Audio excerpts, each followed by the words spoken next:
What is going on, people? Welcome back to the Football Recap Show, and I'm here to provide you with the Game Week 11 Recap Show. So drop this video a like, hit the subscribe button, and let's jump straight into it. And obviously, the first game, Friday Night Football, was Southampton taking on Aston Villa, and it was a 1-0 to Southampton, with an Adam Armstrong getting his second Premier League goal of the season. And recently, Aston Villa, they've just recently sacked Dean Smith, their manager. He's been at the club for nearly 4 years. I believe their first season in the Prem obviously got them promoted. Then I think it was the 1920 season. They finished just above the relegation zone. I think they finished 17th that season. Personally, if you want my opinion, I think it was a bit too soon.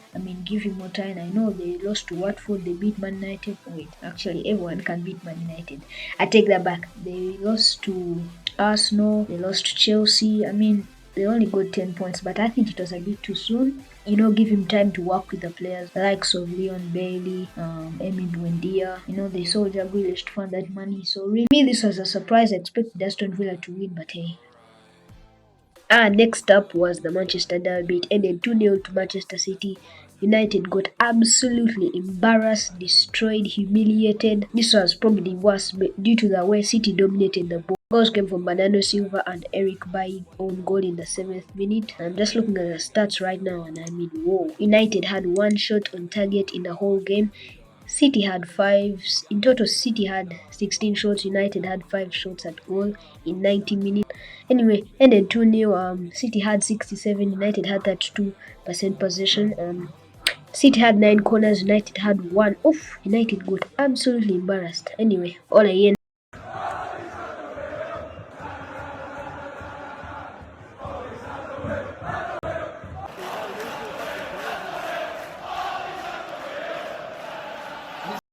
The next fixture was Bradford City taking on Norwich City. This ended 2-1 to Norwich City. Norwich getting the first 3 points of the season. And Norwich, after that, a few hours later, their manager found out, Daniel Farke, that he had been sacked by the Norwich board. Ask me about it. It was the right decision to do. Bradford lost at home. That was a huge surprise.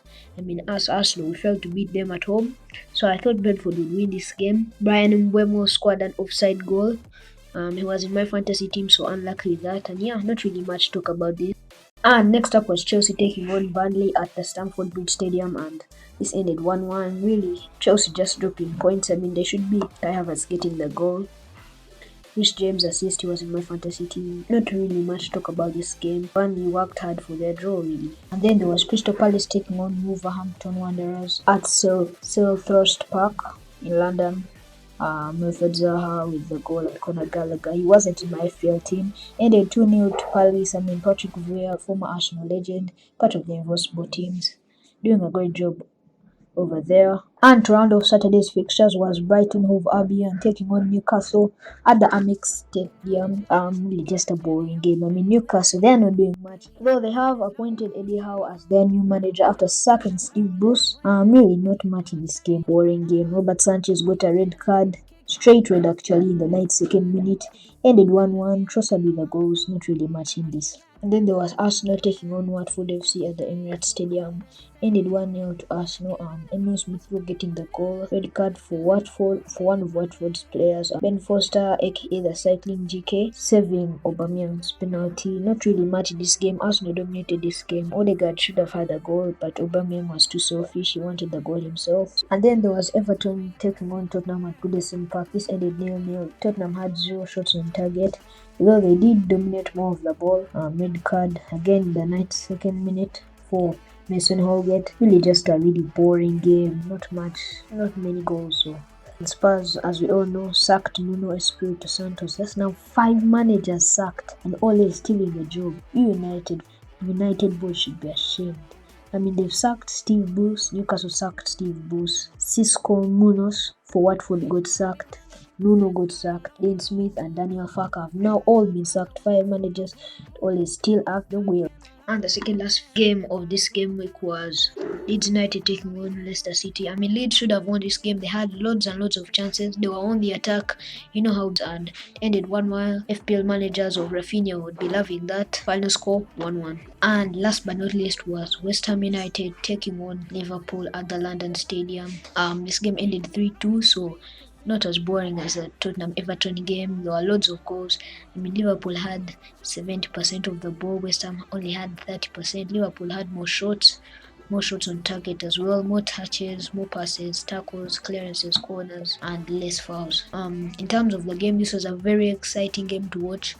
As a neutral, Trent banging in a wonderful set piece. Then Divock Origi coming off the bench to score. Meanwhile, in the 4th minute, Alisson scored an own goal, while Kat Zuma scored as well to wrap it up. But before that, Pablo Fornells scored with a lovely one-on-one chance with Alisson.